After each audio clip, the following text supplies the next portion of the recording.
আরেকটা বড় ধোঁকা হলো এই যে আল্লাহর সাথে অন্যায় আচরণ করি, আল্লাহ 5 বার ডাক দেন আমাকে, কিন্তু আমি মসজিদে আসি না।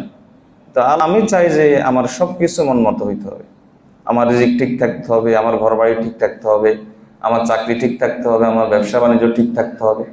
মানে আমি আমার মতো করে আল্লাহকে চাই, আমি আল্লাহর মতো হইতে রাজি নাই। আমি যেমনটা আল্লাহকে চাই সেমনটা আল্লাহ হইতে হবে, এটা হলো আমার মানসিকতা। আমার এখন এটা দরকার, আমাকে দিতে হবে, আমার এখন এটা দরকার, দিতে হবে। না দিলে আল্লাহ অমুককে দেন, আমাকে কেন দেন না?